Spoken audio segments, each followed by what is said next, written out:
Vous êtes sur El Magharibiya, bonsoir à toutes et à tous, soyez les bienvenus, quel plaisir de vous retrouver pour ce nouveau numéro de Microscoop. Espérons que vous avez passé tant bien que mal une belle journée. On a une pensée bien évidemment pour nos frères et sœurs en Algérie. On va revenir sur cette actualité qui domine l'Algérie malheureusement maintenant depuis plusieurs mois. Plusieurs semaines, plusieurs années, plusieurs décennies, c'est ce pays. C'est une question qui se pose, un pays qui se retrouve aujourd'hui et qui est comparé à une prison à ciel ouvert. On va revenir bien évidemment sur la situation des droits de l'homme, des droits humains, la situation des droits de l'homme. Je vous rappelle que vendredi dernier, l'Algérie, via son ministre de la Justice, a présenté son rapport lié aux droits humains donc du côté de Genève.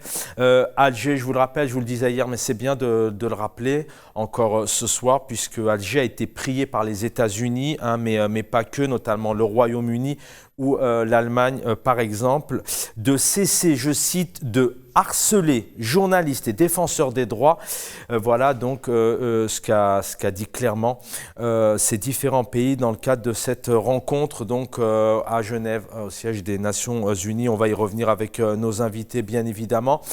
Selon plusieurs sources, aujourd'hui le lanceur d'alerte qui se retrouve et qui se trouve actuellement en Tunisie maintenant depuis le mois d'août subit beaucoup de pression en Tunisie, notamment après l'annonce de sa convocation donc dimanche dernier devant le juge d'instruction du pôle spécialisé du côté d'Alger, Sidi Mohamed précisément, donc Zaki Hanaj, qui est aujourd'hui dans l'obligation de faire sa demande d'asile. On va revenir sur sa situation, mais une situation bien évidemment qui est comparée à plusieurs détenus d'opinion. Tout à l'heure, on verra certains détenus, une question qui se pose ce soir.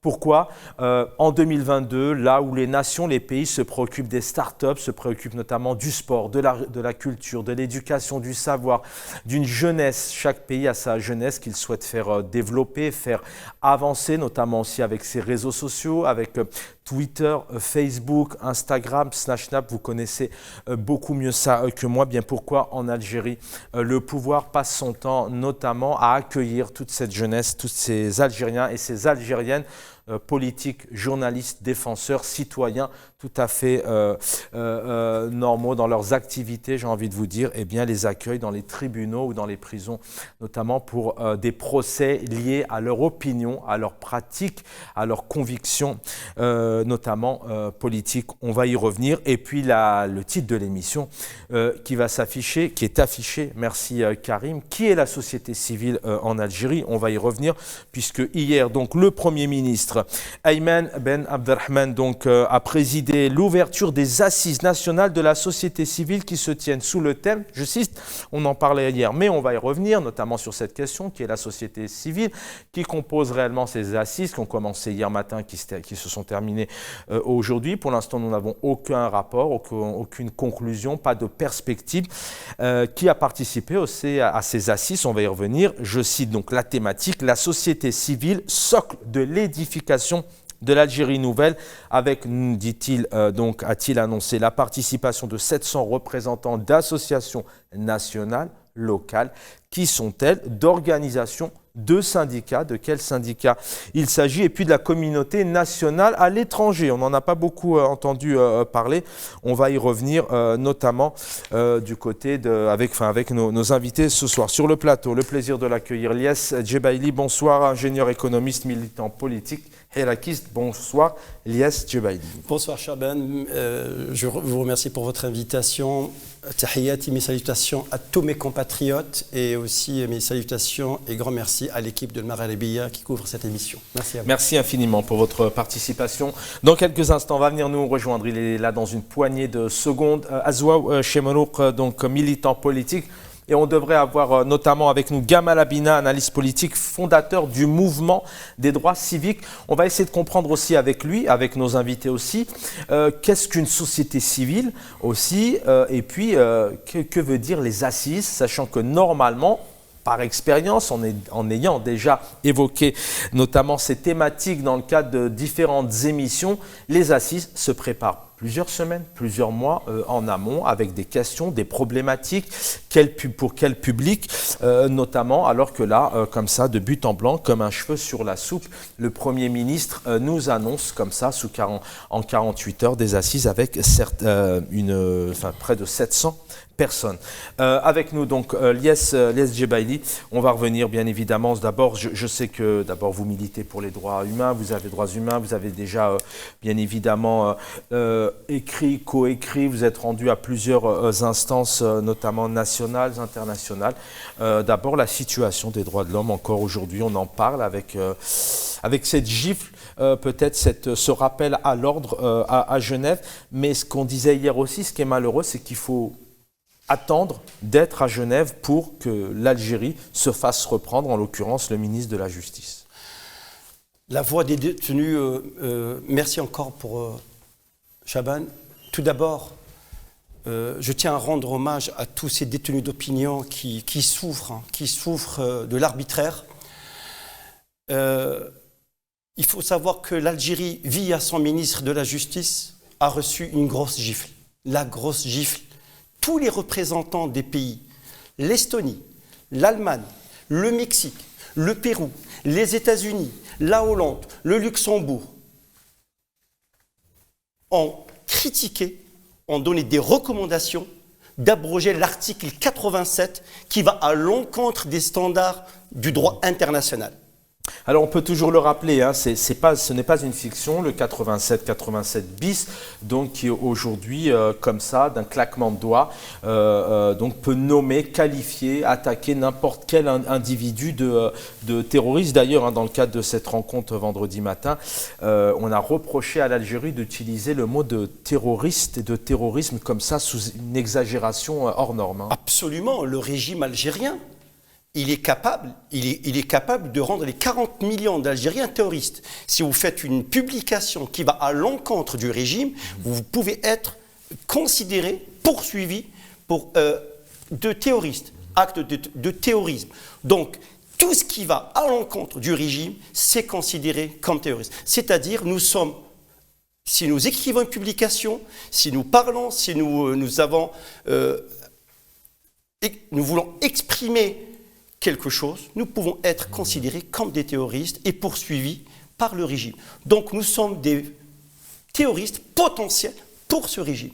Donc le 87 bis doit être abrogé. L'abrogation de cet article 87 bis qui est en train de causer des dégâts dans le pays.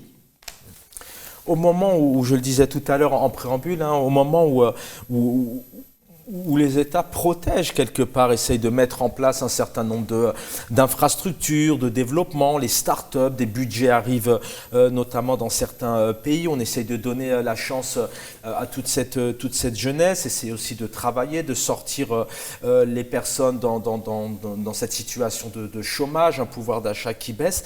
Je le disais tout à l'heure, malheureusement l'actualité algérienne, en tout cas lorsqu'on s'intéresse à d'autres médias, hein, pas les médias notamment nationaux du service public en Algérie, on a l'impression de ne lire que des procès, des détenus d'opinion qui sortent, qui rentrent, qui... En fait, l'Algérie est vous l'avez justement très bien dit, l'Algérie est une prison en ciel ouvert. Le peuple est emprisonné, le peuple entier. Il est emprisonné par un régime qui n'a pas compris que ce peuple pacifique ne cherche que vivre dignement dans son pays et réacquérir sa souveraineté et vivre librement. Donc, alors que les pays développent leur pays, leur nation, consolident le tissu social, construisent des universités, renforcent le tissu de l'éducation nationale, le régime en train de réprimer toute une jeunesse, 70% du peuple algérien est réprimé complètement, aucun avenir, aucun espoir dans ce pays, c'est le mal-être. C'est le mal-être créé de toutes pièces par un régime qui n'a pas compris cette équation, à savoir qu'il est temps de passer à la transition, c'est-à-dire une transition démocratique, et laisser ce peuple vivre librement. Nous voulons vivre librement dans notre pays. Nous nous exprimons de façon libre et dans le cadre démocratique et dans le cadre des respects des lois. Voilà. Ce 87 bis, pour essayer un peu de comprendre, et puis les téléspectateurs aussi qui nous regardent, téléspectatrices et qui ne sont pas spécialement aussi spécialisés un peu dans la malheureuse situation que vivent les Algériens, notamment à ce niveau-là. On a tout de même un président de la République qui est là maintenant en place depuis 3 ans. On emploie des mots qui emploient le président du Conseil de la Nation, le président de l'ANP, main tendue, je ferai tout pour la démocratie, a dit le président Abdelmadjid Tebboune encore il y a quelque temps. Et puis d'un côté, on a notamment ces sanctions très sévères qui sortent d'un autre monde. Comment vous pourriez un peu qualifier ces deux rapports qui sont totalement à l'extrême? Est-ce qu'il y a une stratégie derrière ça? Est-ce que le pouvoir a peur aussi peut-être de voir demain Hirak revenir, donc intimide notamment tous ces militants? Ce régime, en fait, donc, on va en venir par rapport aux assises de la société civile. Il a mis en place, il a installé l'année dernière l'Observatoire national de la société civile. Pour faire quoi? C'est pour promouvoir la citoyenneté et la pratique démocratique et les valeurs nationales. Logiquement. Logiquement. C'est pas ce qui se passe. Absolument. Elle est où la pratique démocratique? Est-ce que la société civile, est-ce qu'elle est libre? Non. Est-ce qu'on la laisse activer dans le domaine démocratique? Non. Avant d'y revenir, gardez vos propos. On va recevoir dans quelques instants Azou Chamlouk, mais peut-être cette question que je vous propose de répondre juste derrière.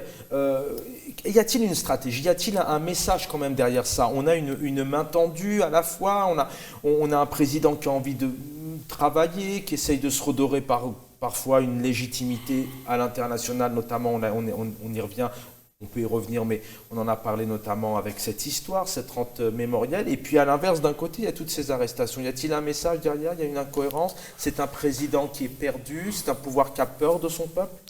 Le régime, quand on parle de Tebboune, en fait, on parle des décideurs derrière qui l'ont installé, forcément. Donc, pour moi, il joue la montre. Et l'installation de l'Observatoire national de la société civile, c'est pour la consommation extérieure, pour dire que l'Algérie est un pays, que le régime, l'Algérie, elle donne la place, elle donne un rôle très important à cette société civile. À la fois, on essaye de lui donner un rôle pour promouvoir la pratique démocratique, pour promouvoir la citoyenneté, pour promouvoir d'autres choses, et en même temps, on la réprime.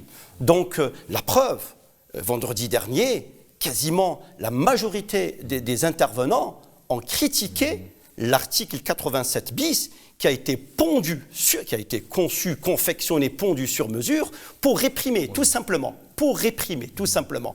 L'Mchamel, on a vu la main tendue, l'Mchamel, c'était juste une fausse piste pour essayer un petit peu de gagner du temps, pour essayer un petit peu de casser le Hirak, mais in fine, le régime, il a peur de quoi? Il a peur du retour du Hirak. Parce qu'il sait que le Hirak, peut-être, il est en hibernation, je ne sais pas, mais il va revenir. Un Hirak qui bouge autrement, différemment. Oui, il bouge autrement, via les réseaux sociaux, il bouge. D'ailleurs, vous êtes là aussi quelque part. Tout à fait, parce mais que il bouge, il n'y a pas que les terrains, il y a les réseaux sociaux, nous avons nos compatriotes, et je tiens à leur rendre hommage en Algérie, malgré la répression, malgré la surveillance qui est vraiment accrue de la police politique, mais quand même, ils sont sur le terrain, ils militent. Mais il y a une crainte tout de même qui est ce nouvel engouement, une nouvelle fois un engouement comme on l'a vécu en 2019. Vous savez, Pablo Neruda, il a dit, ce régime, Pablo Neruda, il disait que peut-être ils vont couper les fleurs, ils ne pourront jamais arrêter le printemps.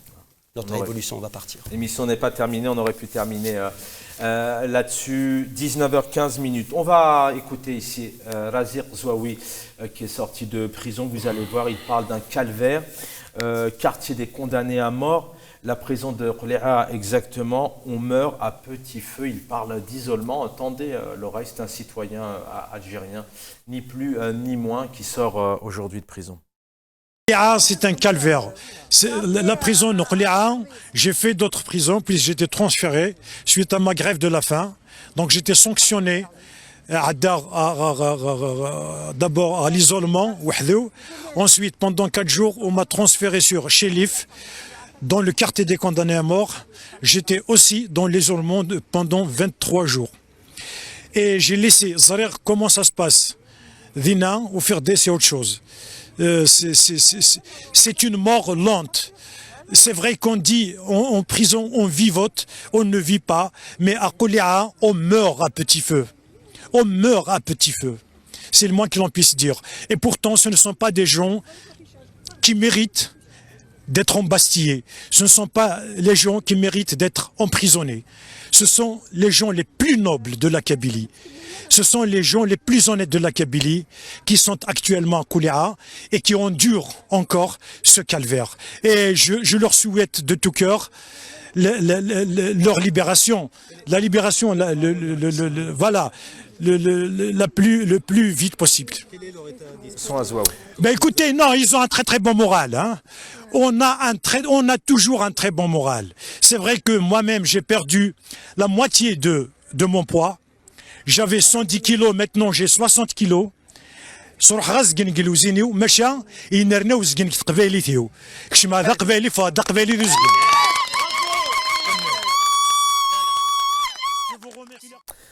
Voilà, Razir Soaoui, ce jeune monsieur algérien de la région de Kabylie. Azouaf Chemnour, bonsoir, merci d'être parmi nous. Je sais, j'en suis conscient, que les embouteillages dans la région parisienne causent aussi des difficultés. D'ailleurs, c'est ce qui s'est passé auparavant dans cette Viente. Bienvenue.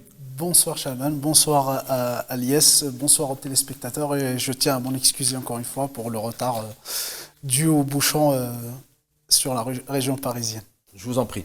On parlait tout à l'heure, bien évidemment, de vendredi matin. C'est toujours d'actualité, même si on en a parlé, mais c'est important de le rappeler, puisque je disais aujourd'hui, est-ce que la prison ne devient pas de plus en plus cette prison à ciel ouvert? On est en 2022, les réseaux sociaux, plusieurs pays sont en train de se battre contre le pouvoir d'achat qui baisse. On a une crise économique, on a une grande partie des États essayent de mettre des moyens pour des start-up, faire évoluer la jeunesse, développer des infrastructures, la culture, les universités. On a aujourd'hui un lanceur d'alerte qui est malheureusement piégé parce qu'il aime son pays, il aime l'Algérie et qui se retrouve en Tunisie, qui l'oblige aujourd'hui à faire sa demande d'asile puisqu'il est convoqué, il a été convoqué donc notamment pour dimanche dernier devant le juge de Sidi Mohamed du côté d'Alger.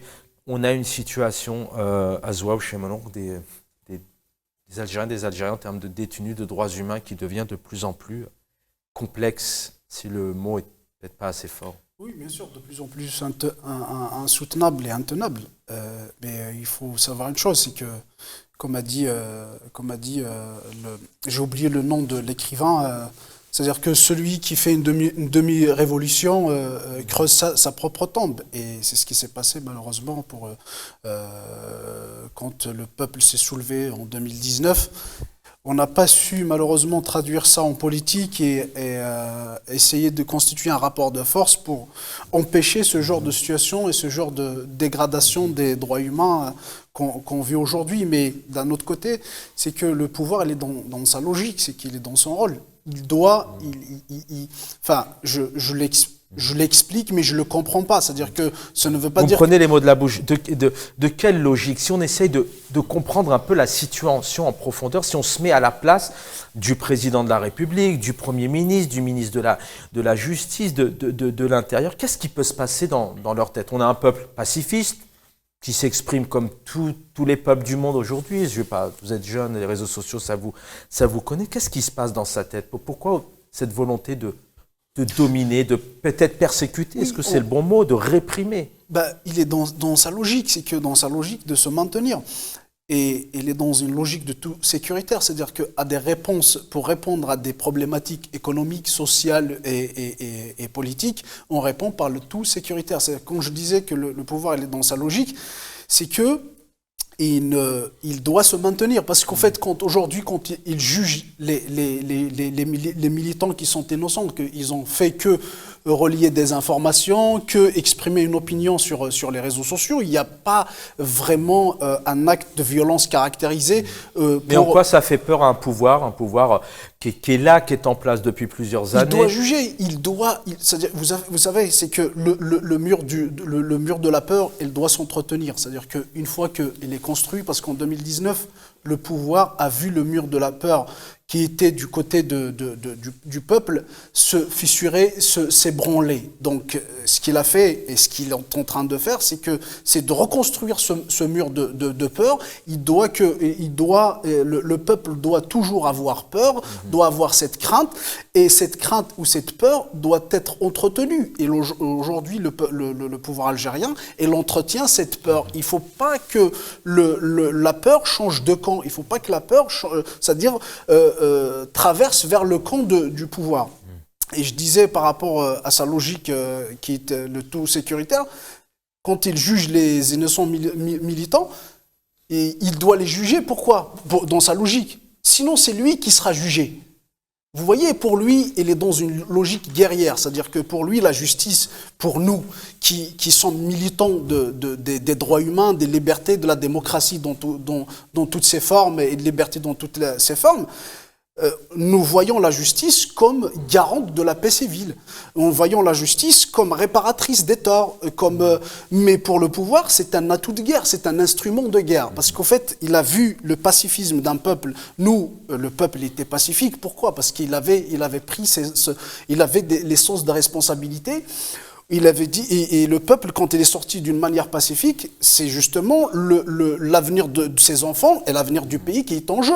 Donc il doit vraiment préserver ce pays, parce que de surcroît, on a vécu une décennie noire dans tout ça. C'est juste, pour finir ma logique, le pouvoir n'avait pas vu le pacifisme du peuple, c'est-à-dire n'avait pas pris comme un message politique, et de dire que ce peuple nous offre une opportunité, une aubaine pour aller vers un changement graduel et pacifique. Mais non, il a choisi le chemin de la dureté et l'a vu comme un atout de guerre. C'est-à-dire que pour lui, le pacifisme d'un peuple, il l'a pris pour une faiblesse. Donc, il doit entretenir cette faiblesse et cette peur.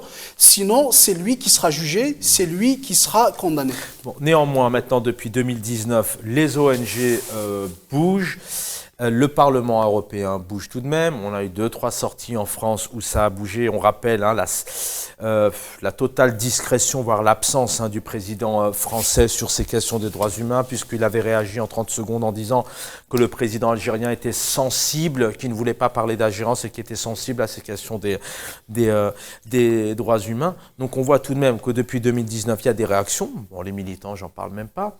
Genève, l'ONU, des ONG. Est-ce qu'à un moment donné, ça va bouger dans le bon sens pour le peuple algérien? Est-ce qu'il y aura-t-il un réveil? Bon, même si c'était Genève, il faut attendre des pays étrangers alors que le peuple scande à la liberté. Est-ce qu'à un moment donné, ça va bouger du côté du pouvoir algérien, ou statu quo, et il n'y aura pas d'effort dans ce sens? En fait, le régime ou le pouvoir algérien, il est en phase panique. Il panique, il n'a pas de solution à proposer. C'est ça, en fait. Donc, dans sa besace, il ne propose pas de solution. La seule solution qu'il a, c'est le tout sécuritaire. Donc, il sait, je pense, ils doivent avoir des consultants ou des experts ou des conseillers de dire qu'on ne peut pas tenir un peuple en réprimant davantage. On ne peut pas tenir le peuple de façon outrancière. C'est-à-dire, vous vous rendez compte, quasiment toute personne qui relaie une information sur les réseaux sociaux, il est passible, il peut être qualifié comme terroriste. Imaginons si les 44 millions d'Algériens vont passer par les réseaux sociaux, ils peuvent être catalogués ou labellisés ou qualifiés comme des terroristes. C'est ce que vous disiez tout à l'heure. Je laisse réagir Azouaf Chamouk là-dessus. Est-ce que ça va bouger à un moment donné dans le mauvais sens? Est-ce que le président de la République, son gouvernement vont dire ça va, on essaye un peu de calmer le jeu sur cette liberté d'expression et sur ces arrestations? Il faut savoir une chose, c'est que le pouvoir, il ne s'arrêtera jamais s'il n'y a pas de rapport de force constitué dans la rue. Ou bien, s'il n'a pas garanti son maintien. C'est-à-dire il y a deux choses, deux éléments qui peuvent justement modifier ou changer le rapport de force ou peut-être la feuille de route du pouvoir. C'est la mobilisation dans la rue, la mobilisation populaire, comme on l'a vu en 2019, sauf que cette fois-ci, il doit vraiment être traduite politiquement, avec vraiment une organisation politique, soit c'est je disais le rapport de force, où voilà, donc il y a ces éléments-là qui peuvent pousser le pouvoir à changer sa feuille de route concernant cette répression. Mais sinon, s'il n'y a pas ces éléments-là, le pouvoir va continuer dans sa logique. C'est-à-dire que si son maintien n'est pas garanti, et aujourd'hui il n'est pas garanti, parce que quand il voit l'évolution dans la société, c'est-à-dire qu'il emprisonne à chaque fois, il libère 10, 15, il emprisonne une vingtaine, donc il se sent qu'il n'est pas, c'est-à-dire que son maintien n'est pas garanti, donc il doit y aller donc, dans la répression jusqu'à ce qu'il garantisse son maintien. Alors Elias Djebali, vous allez répondre, et en même temps je vous lance aussi une question avant qu'on passe aussi à ces assises, ces 48 heures. Donc je le rappelle, Zaki Hanach est en Tunisie maintenant depuis le mois d'août. Il a été donc convoqué notamment pour dimanche dernier, c'était le 13 novembre, devant le juge d'instruction donc à Sidi Mohamed du côté d'Alger, fait qu'il a obligé à faire sa demande d'asile. On sait qu'en France, état de droit, démocratique, on peut en débattre, mais il y a tout de même une base là-dessus qu'on ne peut pas nier. La justice française a refusé d'extradier notamment Amir DZ. Voilà, par exemple, beaucoup de mandats d'arrêt internationaux ont été demandés, notamment à Farhat Mahni, président du MAC, entre autres. La France, c'est une chose. On connaît les relations avec la Tunisie et l'Algérie, hein, c'est deux présidents tout de même qui s'apprécient. On ne peut pas dire le contraire. Aujourd'hui, on a une soixantaine notamment d'associations, d'organisations, d'ONG qui appellent la Tunisie à ne pas expulser le lanceur d'alerte, Zaki Hanach. Est-ce qu'on pourrait penser demain que la justice tunisienne expulse, extradie Zaki Hanach? Il faut mettre la pression. Il faut mettre la pression et je me réjouis que ces 60 ONG ou associations qui militent pour éviter l'expulsion du lanceur d'alerte Zaki Hanach, parce que la Tunisie, à tout moment, comme c'est là, entre guillemets, c'est l'arrière-chambre de l'Algérie, donc le Kais Saïed aussi, il peut être enclin à expulser Zaki Hanach. Donc il faut mettre la pression, il faut qu'on soit vigilant, il faut vraiment redoubler davantage de pression pour éviter l'extradition ou l'expulsion de Zaki Hanach, parce que la Tunisie, qu'on le veuille ou pas, non, ce n'est pas un pays, ce n'est pas un État de droit, ce n'est pas un pays démocratique. À tout moment, il peut céder sous la pression du régime d'Alger. Donc il faut savoir que, voilà. D'autant plus, excusez-moi Elias, d'autant plus qu'on a vécu un antécédent dans ce cas, c'est-à-dire c'était l'extradition de Slimane Bouhafs, qui était réfugié politique en Tunisie. Bon, on l'appelle extradition officiellement, mais c'était... Pour nous, militants politiques, on sait très très bien que c'était un kidnapping qui s'est déroulé pour le pauvre Slimane Bouhafs. Donc moi, de fortes craintes qu'on extradie Zaki Hanach, et toute ma solidarité par rapport à son cas, mais malheureusement, ça reflète la situation actuelle algérienne, où les militants ils sont poursuivis, ils sont pourchassés, et il y a une chasse aux sorcières de toute voix discordante au pays, que ce soit en emprisonnant, que ce soit forcer à l'exil des gens. Et malheureusement, c'est ce qui peut caractériser un seul mot qui peut caractériser la situation, c'est la dictature aveugle. 19h30, bienvenue si vous venez nous rejoindre sur Microscoop. On va regarder ces quelques images, notamment quelques portraits des détenus qui ont été libérés, des unes de presse, et on va passer notamment à la deuxième partie autour de ces assises. Quelque part, peut-être cette main tendue, un Premier ministre qui nous annonce notamment 48 heures où se sont réunis la participation de 700 représentants, associations nationales, locales. Qui sont-elles? D'organisations, de syndicats, qui sont-ils? Et on nous parle même d'une communauté nationale à l'étranger Nos invités font partie de la diaspora puisqu'ils sont à Paris. On leur demandera dans quelques instants, je leur demanderai est-ce qu'ils ont été conviés quelque part à ces assises.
Voilà, soyez les bienvenus sur Microscope. Lies Djebaili sur le plateau, ingénieur économiste, militant politique, et Azouaou Chemrouk, pareillement, Hirakis, militant politique. Alors, ces assises nationales de la société civile, avec ce thème, la société civile, socle de l'édification de l'Algérie nouvelle. Selon vous, qui est la société civile en Algérie, puisque les jeunes apparemment ne sont pas conviés, on ne sait pas de quelle association parle-t-on, des partis politiques non plus n'ont pas été conviés à l'organisation en amont. Lies Djebaili, pour commencer. Pour commencer, au fait, donc, on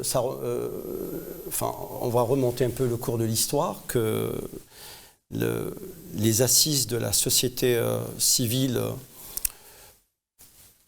pour l'édification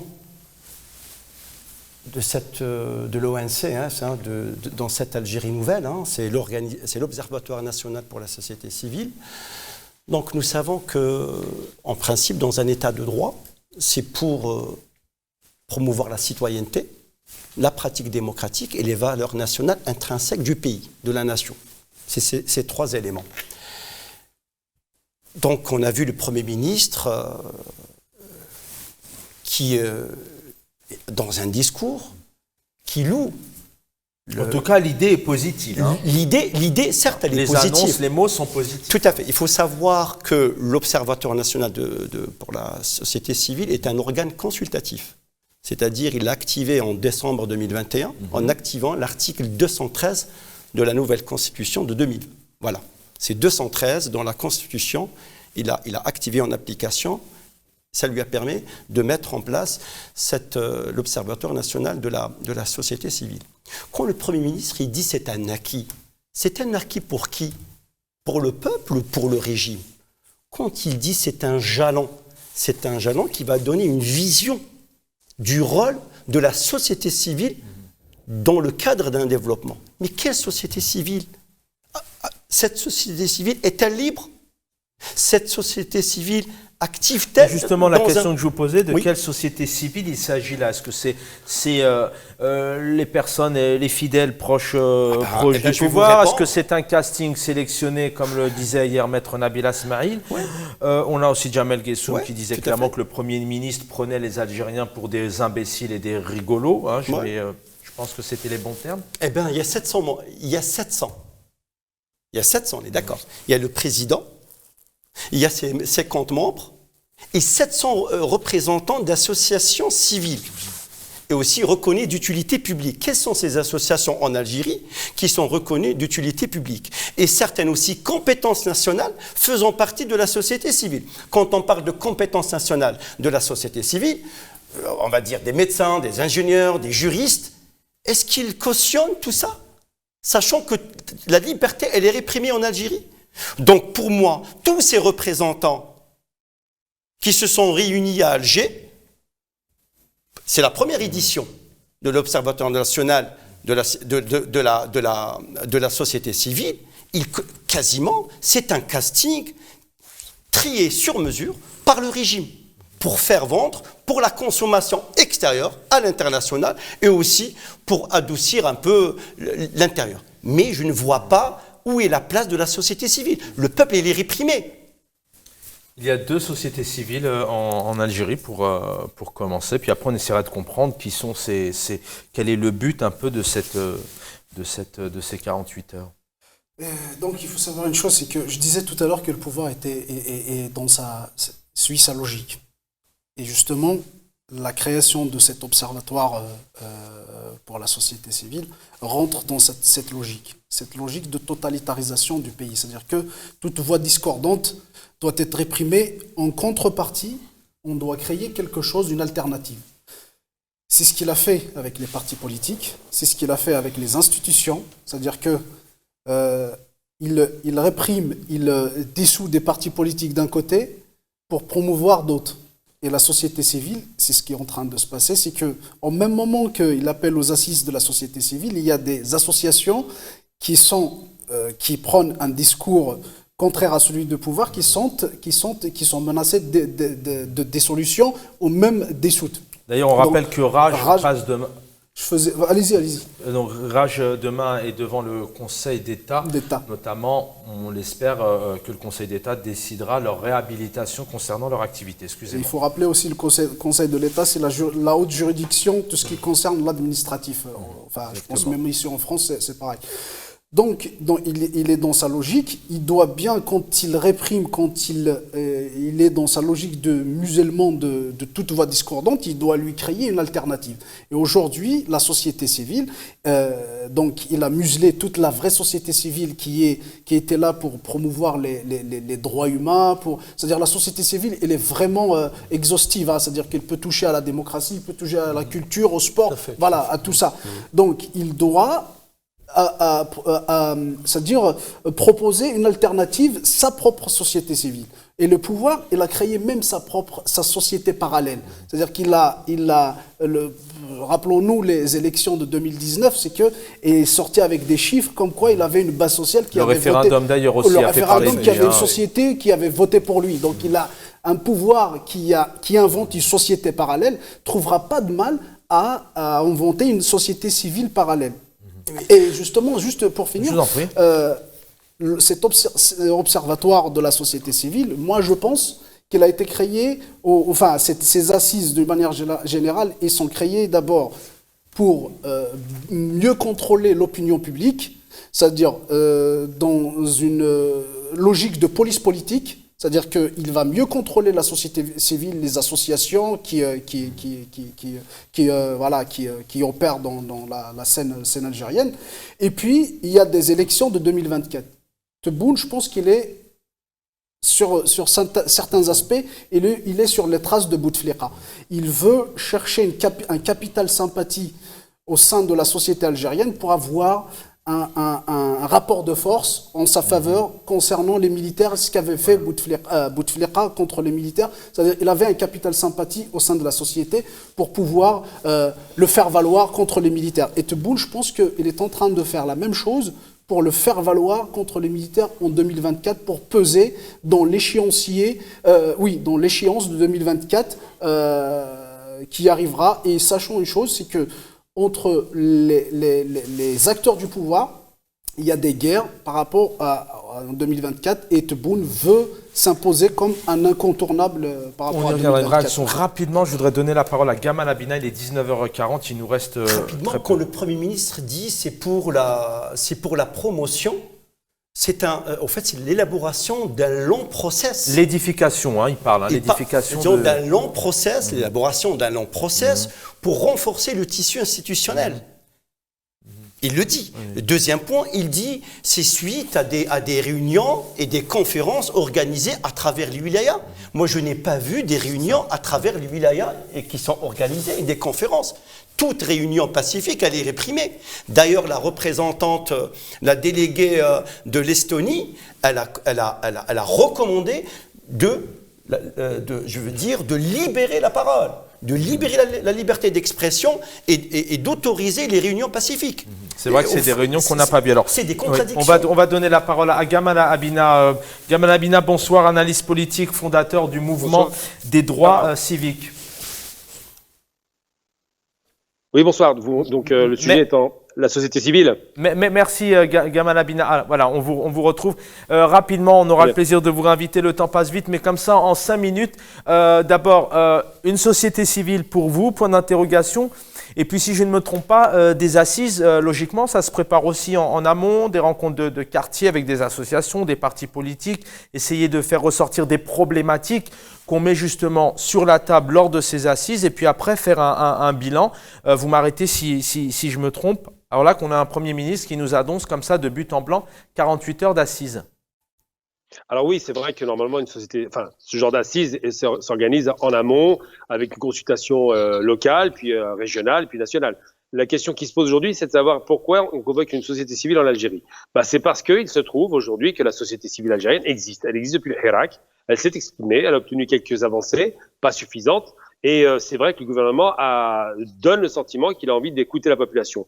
Alors le problème, c'est la méthode n'est pas évidente puisque ça fait 60 ans que l'Algérie est dans une direction politique plutôt autoritaire et qu'aujourd'hui l'ouverture qui est, semble-t-il, voulue reste une ouverture avec de faibles moyens et une tradition très faible de connaissance de la société civile algérienne. Elle s'est exprimée 2 fois, cette société civile. Une première fois en 88, malheureusement dans les conditions que l'on connaît, de violence extrême, ce qui a ouvert au multipartisme. Et une seconde fois avec le Hirak, où on a obtenu quand même près de 20 millions d'Algériens dans les rues, tous d'accord pour dire que le système doit changer, que la vieille garde doit disparaître et que l'Algérie doit se moderniser, se démocratiser et généraliser effectivement la distribution des richesses pour tous. Donc la société civile algérienne existe, mais malheureusement, c'est vrai que... Mais est-ce que c'était... Vous dites donne un sentiment, le président Abdelmadjid Tebboune donne un sentiment de vouloir inclure, faire participer la société civile. Et vous faites un parallélisme avec 2019. Est-ce que c'est la même société civile ou est-ce que tout à l'heure je lisais notamment un internaute sur les réseaux sociaux qui disait que la société civile, notamment sur ces assises, c'était le sceau électoral du pouvoir, point d'interrogation.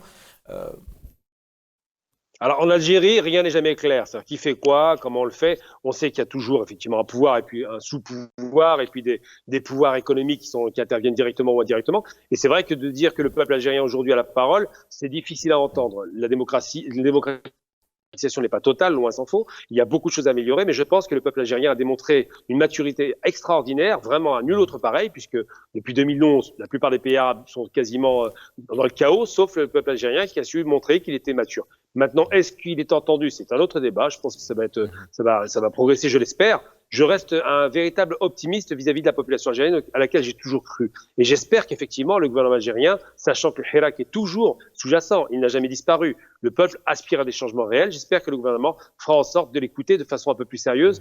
Aujourd'hui, il semble mettre en scène une société civile avec des assises. Est-ce que ça va apporter ses fruits? Ça, c'est un autre débat, mais j'ai envie de dire que sur d'autres sujets... Mais selon vous, Gamal Abina, 1 minute 30 encore avec vous, selon vous, vous qui êtes d'abord qui vous intéressez aux questions internationales, qui connaissez aussi le pays, avec votre expérience, qui sont ces associations, cette communauté internationale d'ailleurs, puisqu'on nous parle aussi de la participation de la communauté nationale à l'étranger, qui sont ces participants et est-ce qu'en amont vous avez vu des choses passer, des réunions, des photos, des vidéos de réunions entre le gouvernement, les walis, les quartiers, la population, la jeunesse?